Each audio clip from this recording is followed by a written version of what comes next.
স্কুলে আজ রেজাল্ট দেবে, ব্যস্ত গোটা বাড়ি। চার পোষা ময়নাটাও করেনি আজ আড়ি।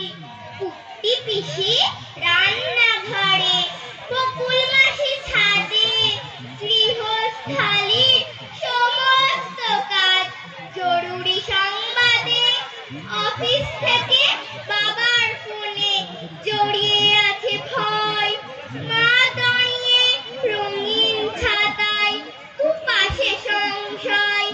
ফুলের গেটে স্বপ্নেরা চুপ, উথাল পাথাল ঢেউ। গাছ ভর্তি বকুলেরা দেখেছে কেউ কেউ। এমন সময় ঢং ঢং ঢং ছড়িয়ে পড়ে ছুটি। রেজাল্ট হাতে বিদ্যাবানরা উধাও খুনসুটি। দূরের থেকে চেঁচায় পাপান, আমি সেকেন্ড ক্লাসে। সব মায়েদের বাঁকা চোখরা তাকালো চারপাশে। মা বললেন, ঢের হয়েছে, মুখ দেখানো ভার। ফার্স্ট কে হলো নামটা শুনি, অঙ্কে কত তার? পাপান বলল, নির্মল গুপ্ত। অঙ্কে সে 100, আমি পেলাম 90, তার বেশি পেলাম কই? সারাটা দিন খেলিস শুধু, মা বললেন রেগে।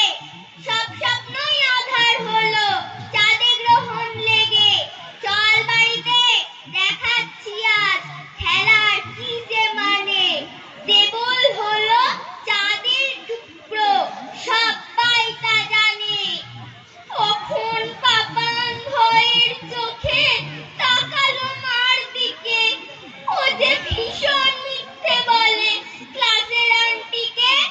বলুক তাতে, দোষ কিছু নেই, ফার্স্ট হয়েছে ক্লাসে।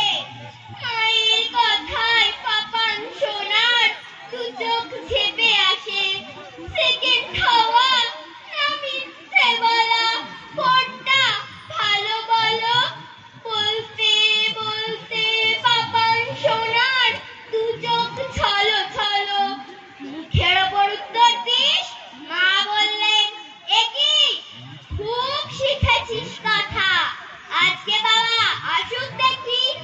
মায়ের কাছে জবাব পাইনি, দু চোখ ভেসে নদী।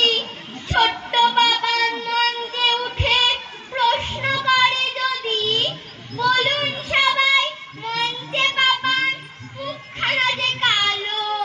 সেকেন্ড হওয়া না মিথ্যে বলা, কোনটা বেশি ভালো?